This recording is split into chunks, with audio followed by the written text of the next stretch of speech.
you believe that leaders are able to shape culture? Okay. The Chapter 8 lecture and Zappos videos should make a great place to begin this discussion. Anybody want to start? I will if nobody else wants to.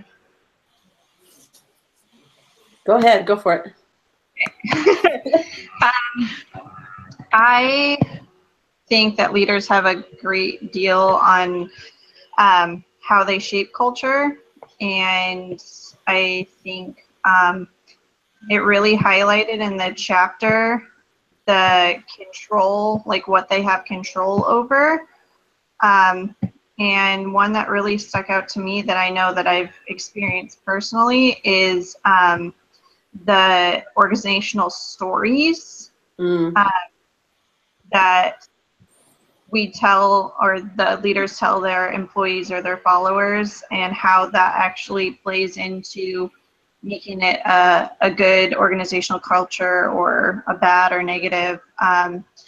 I've experienced where, you know, leaders come tell these great stories about how somebody, you know, from the bottom made it all the way to the top, and it's very inspirational. And it's not necessarily anything that they've personally done, but instilling in their followers that, hey, look, this person from, you know, within our company can do this, so can you. I think that they have a lot of influence over even just the little things, like they had talked about the different rites and rituals within the organization itself. Yeah. And to kind of feed off of yours, I mean, you're absolutely right. I mean, leaders have to, they have to maintain positivity. They have to maintain a certain culture in order for people to stay, in order for people to continue to support what they're doing. I've worked for companies where you were just another number. I mean, finance, I could tell you several companies, you're just another number. And there's only been a few that you felt like you were a part of the family, and they led that way, you know, that they wouldn't do anything that they didn't expect themselves to do. So I think that, you know, as far as, you know, how they shape the culture, you know, there's no positive. If you have a leader that has no idea what you do, spends their time in the office and could care less about your time versus theirs, you're never going to have people stay. It's just going to be this revolving door of people coming in and out of an organization. So I've seen both sides, and I'd like to have the happier family-like environment more than anything. Absolutely. I think that culture is everything. Like, to piggyback on what you were just saying, it's if a leader, I think the leader has all the power to shape the culture. But if a leader doesn't do that, then the people are going to shape the culture. And, you know, then that's when you get an organization where a leader struggles to make a difference, to shape change, because the people are doing what they want to do, which doesn't always, you know, they don't always have the company's best interests in mind. They have their own best interests. And I think it's a leader's job to shape the culture so that it's positive for both the organization and the people.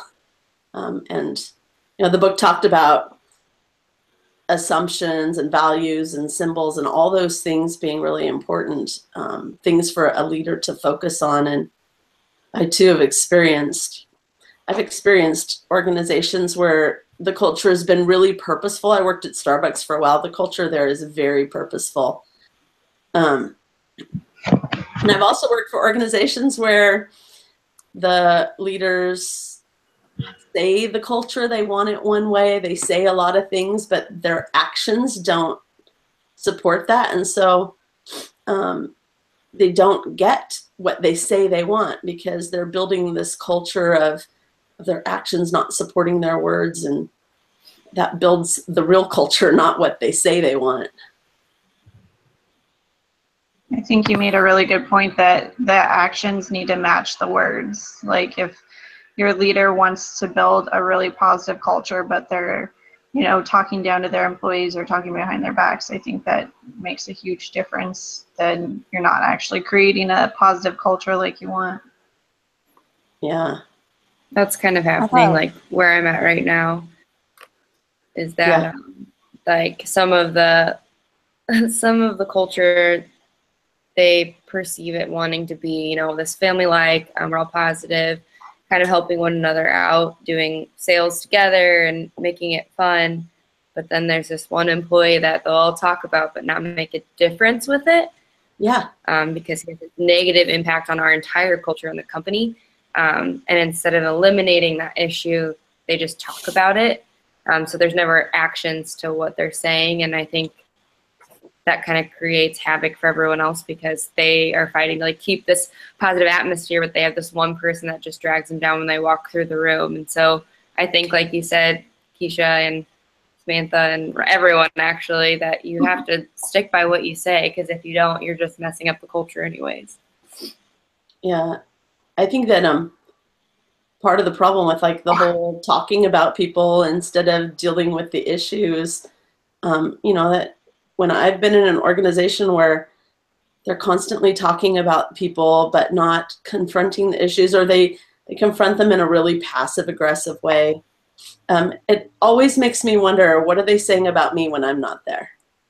And that doesn't make me feel good about who I am as an employee for that company. I always like have to second guess. Like, it takes away confidence for sure. Yeah, I really liked the video with Zappos. It really showed you like what, you know, with good leadership, and they pick the kind of culture that they want to have around in the company, like what a success it can be. Because, you know, they empower a lot of their employees and they create a culture where there is family and it works, and they give them outlets so they don't get too stressed. And, you know, they have one of the lowest turnover rates.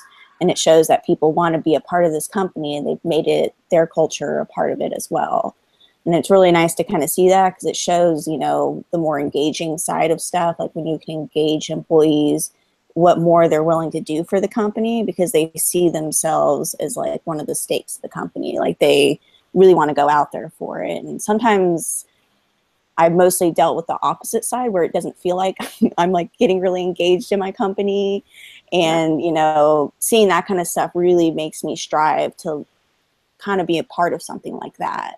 So I'm used to the, you know, kind of like what you were saying, Caitlin, with it seems like, you know, we have a family kind of output, but when it comes down to keeping it that way, my company really struggles, because, you know, they're just used to what they're used to, and they don't have the same kind of outlooks that I do. They come from very like the old style training of like, you just got to listen to what we have to say, and it's going to work out, even if you know, you don't personally agree with some of the stuff.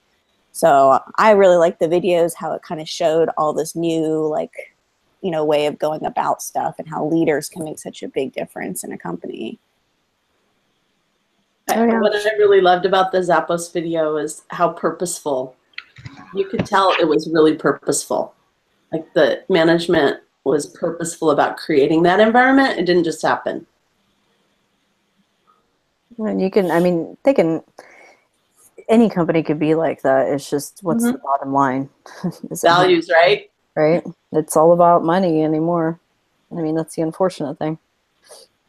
The book talked about, you know, values being one of the top 3 things. And I think like looking at what Zappos does, it really shows that they value people, that they value their people, versus like organizations that value money. Like you were saying, it's when you, regardless of what you say your values are, like that kind of thing shows. It's that actions versus words. It really shows the things you spend your money on, your mission, like where you purpose your time and your efforts and your energies. And I think even how you reward people, all of that, it shows what you truly value, regardless of what it says on paper.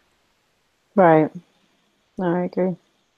And the one thing that kind of like shows up in a lot of these companies that do really well is that in order to really, you know, provide all this awesome service to customers, they really are the ones that also, you know, provide that same kind of attentiveness to their employees. And I feel like, you know, the more time they spend pleasing their employees, it reflects well on their business. And that's when the money part comes in, because it does cost a little bit more money or a little bit more time to do that. So some companies aren't willing to. And that also kind of reflects on them as well, on their kind of values. I think those, if those companies was like that are focused on money, if they would stop to realize that if they treat their employees well, then in turn their employees are going to do a good job, then their customers are going to be happy and therefore spend more money. And I think the bottom line, They're more like even stuck on higher, short you know? term. Yeah. Well, It's that's being the that short term goals versus the long term Absolutely. sustainability. Well, it's just kind of like what I see of, you know, well, at my previous positions and my husband's position, it's just, it's, if you have poor leadership, then, I mean, it has to start from the top and it trickles down. Yep. So, And it's really where the leaders' values lie. I mean, if they really want to invest in their employees, they'll and make that a long-term goal, then they're going to see the return. But it's just like Megan said, like it's just you have to be able to look past the short-term goals of like, oh, I need the money right now, into I need to invest in my employees so I can get more money in the long run. Yeah. And kind of like the avoidance of just looking out for themselves as an individual and knowing it, you know, as a team, that works out a lot better. And then it's kind of, I don't know, I just like all the examples that she's been giving us of like all the amazing companies. Cause I'm like, where's that in my life? I need that amazing company that has this awesome culture. I need to be a part of that. well, if you Incredibly find jealous Google, of all the videos. say Google, I hear takes care of their employees wherever they go. Yeah. If you guys are listening on Google, hey. Hey, It's yeah, Meg. right.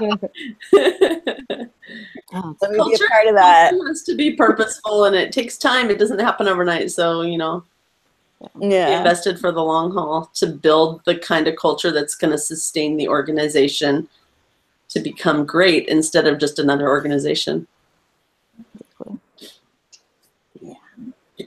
Well, we're good on time. all right, ladies. Cool. Thank you. Perfect. We'll go ahead and stop this.